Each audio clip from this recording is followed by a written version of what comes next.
Itukuzwe damu ya Kristo. Karibu mpendwa mtazamaji wa Radio Mwangaza, wa Mwangaza Digital, nawe mpendwa msikilizaji wa Radio Mwangaza FM, tuweze kusikiliza na kutafakari ujumbe Mtakatifu Gaspari siku ya leo, ikiwa ni tarehe 2 Juni. Tuabudu msalaba, na leo sikukuu ya Moyo Mtakatifu. Tubaki tumeungana katika kimbilio hili lililobarikiwa sana. Tuabudu msalaba, na leo sikukuu ya Moyo Mtakatifu. Tubaki tumeungana katika kimbilio hili lililobarikiwa sana. Kwa moyo wa shukrani na furaha, napenda kualika tuweze kutafakari kwa pamoja ujumbe Mtakatifu Gaspari juu ya msalaba katika maisha yetu ya kiroho. Kwa namna ya pekee, leo Mtakatifu Gaspari anatukumbusha na kutafakarisha juu ya upendo wa dhati kwa Yesu Kristo. Kama vile Mtakatifu Gaspari alivyoonyesha, msalaba si tu alama ya mateso, bali ni alama ya upendo wa Mungu kwa wanadamu.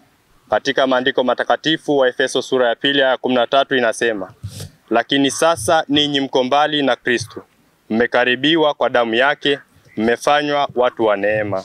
Aya hii inaonyesha na kusisitiza kwamba msalaba ni alama ya upendo wa Mungu kwa wanadamu, na kupitia kwa Kristo sisi tunapata uzima wa milele. Mtakatifu Gaspari anatufundisha kuwa kwa kushika imara misalaba yetu tunachukua hatua ya kuonyesha kuwa tumejitoa kwa Kristo hata katika nyakati za taabu na changamoto. Mtakatifu Gaspari anasema kuwa tukumbatie msalaba kwa upendo na kwa imani kuu na utii. Kwa njia hii tunaweza kuungana na Kristo na kuishi kwa njia ya maono ya mbinguni. Katika maisha ya sasa ambao uasi, dhambi na changamoto vinazidi kuenea, misalaba ni alama ya matumaini na ujasiri wa kiroho. Tukiwa tumeshikamana na msalaba, tunaweza kuelewa kwani ni njia sahihi ya kuishi kwa imani, matumaini na upendo wa Yesu.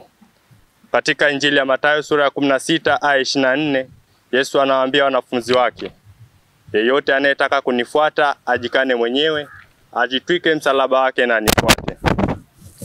Hii inatufundisha kwamba kwa kuishi kwa ajili ya Kristo na kutegemea msalaba wake, tunapata uzima wa milele na nguvu ya kiroho ya kukabiliana na maisha. Basi leo kwa namna ya pekee, tunapokumbushwa na Mtakatifu Gaspari na kutafakari juu ya msalaba na upendo, tukumbatie kwa upendo mkuu misalaba yetu, tukimwabudu Yesu Kristo kwa mioyo yetu yote, na kwa kufanya hivyo tutaendelea kuwa mashahidi wa upendo wa Mungu duniani, na tutaweza kuishi kwa kuvumilia na kuishi kwa matumaini na imani kuu. Itukuzwe damu ya Kristo. Niliyekuletea tafakari hii ni mimi Frateri Armando Jackson, frateri wa shirika la misionari wa damu azizi ya Yesu.